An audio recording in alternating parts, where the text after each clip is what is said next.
Masuk perguruan tinggi negeri tahun 2026 bukan perkara mudah. Ratusan ribu siswa di seluruh Indonesia harus bersaing memperebutkan kursi yang jumlahnya terbatas. Banyak sekolah merasa bangga jika sebagian besar siswanya berhasil lolos. Tapi, sebuah sekolah negeri di Lampung mencatat hasil yang membuat banyak orang bertanya-tanya. Seluruh siswa kelas 12-nya berhasil masuk perguruan tinggi negeri. Ya, seluruhnya sebanyak 284 siswa tanpa satupun yang tertinggal. Di tengah ketatnya persaingan masuk PTN, capaian ini tentu terdengar luar biasa. Lalu muncul satu pertanyaan besar. Bagaimana hal seperti ini bisa terjadi? Apakah sekolah ini berisi siswa-siswa terbaik sejak awal? Atau ada sistem khusus yang membuat hasilnya berbeda? Kisah ini datang dari SMAN 14 Bandar Lampung, sebuah sekolah negeri yang dalam beberapa hari terakhir ramai diperbincangkan karena berhasil mencatatkan kelulusan PTN hingga 100%. Menariknya, keberhasilan tersebut ternyata tidak terjadi secara instan. Perubahan besar mulai terlihat sejak Februari 2025 ketika Hendra Putra resmi menjabat sebagai kepala sekolah. Ia datang dengan sebuah pandangan yang sederhana. Menurutnya, SMA bukanlah tujuan akhir pendidikan. SMA adalah jembatan menuju masa depan. Gagasan itu kemudian diterjemahkan menjadi sebuah sistem yang diterapkan kepada seluruh siswa. Sejak kelas 10, para siswa mulai dipetakan berdasarkan kemampuan, minat, dan potensi yang mereka miliki. Mereka yang berpeluang melalui jalur prestasi mulai dibina lebih awal. Mereka yang lebih cocok menghadapi tes seleksi nasional mendapatkan pola latihan yang berbeda. Sementara siswa yang memiliki minat pada jalur lain juga diberikan pendampingan sesuai kebutuhan mereka. Artinya, tidak ada siswa yang dibiarkan berjalan tanpa arah. Semua memiliki target yang jelas. Semua memiliki rencana. Dan semua mendapatkan pendampingan. Saat memasuki kelas 12, persiapan dilakukan lebih serius lagi. Sekolah rutin menggelar simulasi tes masuk perguruan tinggi. Evaluasi dilakukan secara berkala. Kelemahan siswa dipetakan satu persatu. Mereka tidak hanya diajarkan materi pelajaran, tetapi juga strategi menghadapi seleksi, manajemen waktu, hingga cara memilih jurusan yang sesuai dengan kemampuan masing-masing. Pengecekan dan analisa kami bahwa di SMA 14 itu memang tim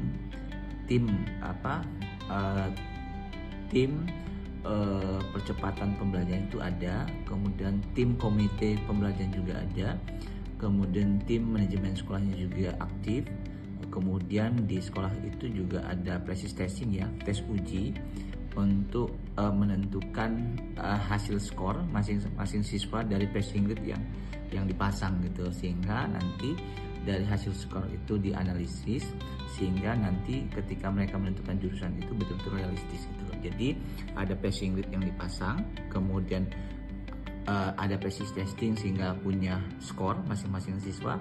Dari skor yang dimiliki oleh siswa itu dianalisis sehingga didampingi untuk memilih jurusan yang realistis sehingga potensi lulusnya tinggi. Itu yang dilakukan oleh faktor utama yang mendukung keberhasilan siswa ini seperti apa, Bang?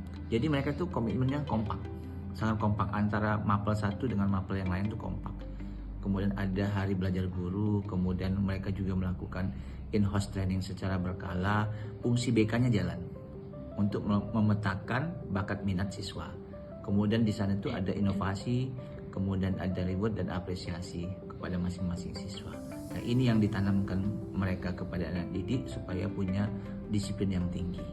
Pendekatan inilah yang perlahan membentuk kepercayaan diri para siswa. Mereka tidak menghadapi seleksi masuk PTN sendirian, ada sistem yang terus mendampingi mereka sejak awal. Dan hasilnya mulai terlihat pada pengumuman berbagai jalur seleksi tahun 2026. Sebanyak 153 siswa diterima melalui jalur SPEN PTKIN, kemudian 70 siswa lolos lewat SNBP. Sebanyak 54 siswa berhasil melalui SNBT dan 7 siswa lainnya diterima melalui jalur kedinasan maupun Poltekkes. Jika digabungkan, jumlahnya tepat 284 siswa, sama dengan jumlah seluruh siswa kelas 12 di sekolah tersebut. Artinya, setiap siswa berhasil menemukan jalannya masing-masing menuju pendidikan tinggi. Hari ini saya bersyukur, mungkin Lampung juga bersyukur, ada salah satu SMA kita, SMA Negeri 14 di Kota Bandar Lampung, yang rombelnya berjumlah 284 orang, 100% diterima di PTN. Ini wujud dari kerja keras seluruh teman-teman yang ada di sekolah. Prestasi ini terasa semakin menarik jika melihat kondisi persaingan nasional saat ini.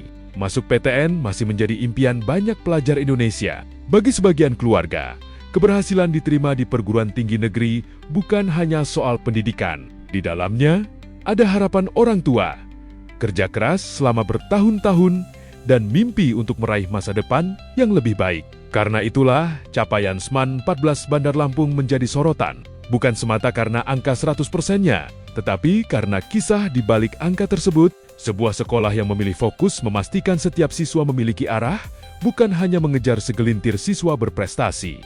Kisah ini juga memunculkan pertanyaan yang menarik untuk dunia pendidikan Indonesia. Jika satu sekolah negeri mampu mengantarkan seluruh siswanya ke perguruan tinggi negeri melalui sistem yang terstruktur dan konsisten, mungkinkah pendekatan serupa diterapkan di lebih banyak sekolah lainnya? Karena mungkin, keberhasilan pendidikan bukan hanya soal menemukan siswa yang paling pintar, tetapi tentang bagaimana memastikan setiap siswa mendapatkan kesempatan terbaik untuk meraih masa depannya.